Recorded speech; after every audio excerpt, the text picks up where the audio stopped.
I like hearing people's stories. I like, I'm fascinated by this whole move and start a business and change your life and whatever. It's just fun, you know? Yeah. Some of us are compelled to relocate because of jobs or family needs, but some of us, especially now with remote employment and schools allowing so much flexibility in where we live, are just choosing to make a different life. 9 years ago, Amy made that kind of choice. She was living in Cleveland, Ohio, and decided to take the huge risk of moving to a small southern town in North Carolina where she didn't know a soul. I spoke with Amy about why she decided to make the move, the struggles she encountered along the way, and how her life has changed as a result of the move. Let's go meet her. She's right across the street.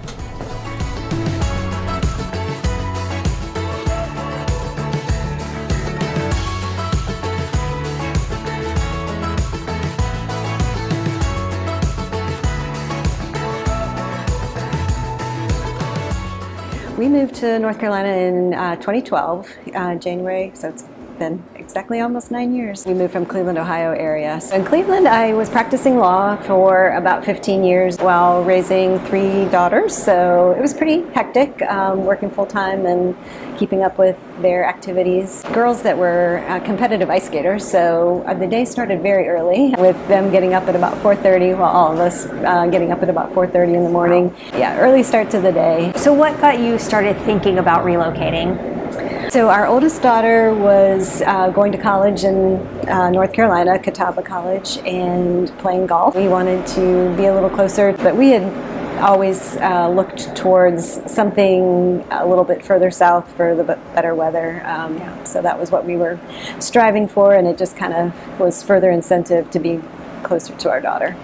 So at the time, my husband was working on a project that took him to Ireland. So he was 3 weeks in Ireland and a week in North Carolina once we moved. So he just needed to be near an airport for that type of back and forth. What made you decide to stop practicing law? I had accomplished a great deal, so I was just looking to kind of get away from that day-to-day stress. Our house in Ohio sold much more quickly than we expected. The move just was pretty quick after that. So, what made you say today's the day? If I'm going to be single parenting and alone for that period of time, I want to be somewhere where it's nicer weather. I don't have to deal with all of the snow removal myself, and those kind of things. Do you know anything about North Carolina? Not really, no. We didn't have any family, friends here, so that was probably the scariest thing, is just trying to start all over again. So North Carolina was probably a bit of a compromise between me and my husband, still wanting to have seasons, a more mild climate than Cleveland, Ohio. So it felt like North Carolina kind of was a compromise of warmer weather, but not like Florida or something. Who wanted to go to Florida and who wanted to come here? I would have gone much further south. Okay. Obviously, winters aren't bad here at all, so it hasn't been a bad thing at all. We kind of looked a little bit towards the Charlotte area as well as Raleigh. It came down to, I think my husband liked going in and out of RDU versus the airport in Charlotte. Wake Forest was a little bit of compromise with our daughter, who was starting high school, and at that time Heritage was just opening up, so they had a smaller number of students in the building at the time, so she felt more comfortable. We just love the downtown Wake Forest area. Let me introduce you to Wake Forest. This gem of a town is just 30 minutes north of the capital city of Raleigh, and it has this amazing historic downtown.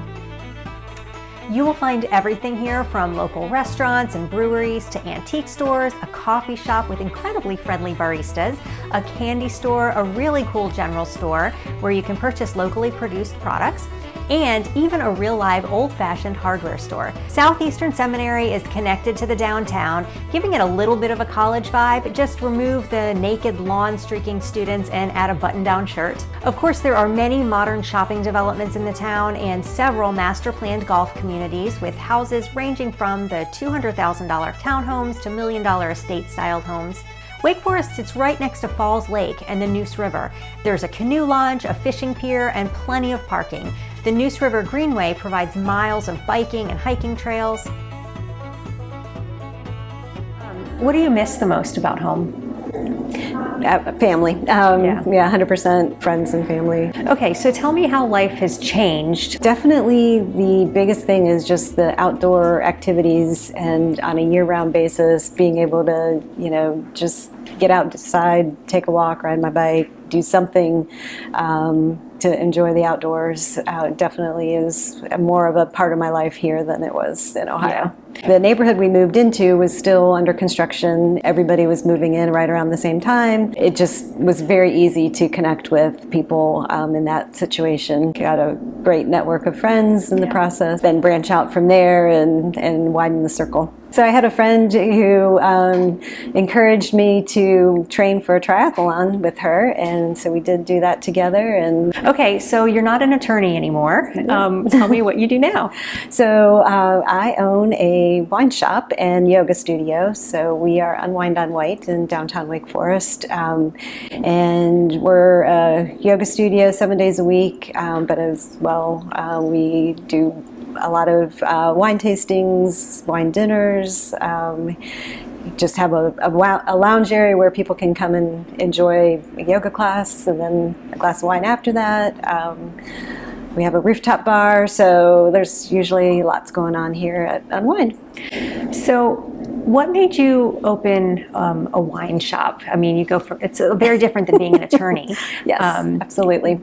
That was just, we love the downtown area, but there wasn't anything along the lines of a wine bar, and we thought that might be a good business to venture into. And at that time, our oldest daughter was also pursuing her yoga teacher training, so we decided to bring the two businesses together. If you'd stayed in Cleveland, what do you think life would be like right now? I imagine I would still be practicing law, and everything else would be pretty much the same as it was. Yeah. So you're glad you made the move? Absolutely. What advice do you have for other people thinking about relocating? Definitely take the plunge. If you sit and think about it for too long, you can scare yourself half to death. Yes, right. You can come up with a million reasons why not. There's many places people can move. I think it's about finding that spot that really fits you. Right. How did you know that this was a good fit for you as opposed to anywhere else in the U.S.? It was sort of the art of compromise, and knowing that in terms of being in the Raleigh area, you're close to going to the mountains. You can go to the beach in a couple of hours as well. So it gives you sort of the opportunity of experiencing a lot of different things with having a central location. So next on the docket is second location for Unwind on White. We will be branching out towards the beach, and that's something that, again, I was hoping to eventually get a little bit closer to that area. And so we'll be in the Leland area, close to Wilmington, and it'll be the same business model with wine and yoga. So we're super excited about the springtime that we'll be opening there. So keep nudging the husband. You'll get down to Florida eventually. We are inching along. If you'd like to know why Forbes ranked Cary in the top 50 cities to move to, you should watch this video. I've got an amazing video in the works about a guy who moved from Boston, Massachusetts to a town with a population of 800 people. It totally changed his life. If you don't want to miss that video and many more great stories, click that subscribe button.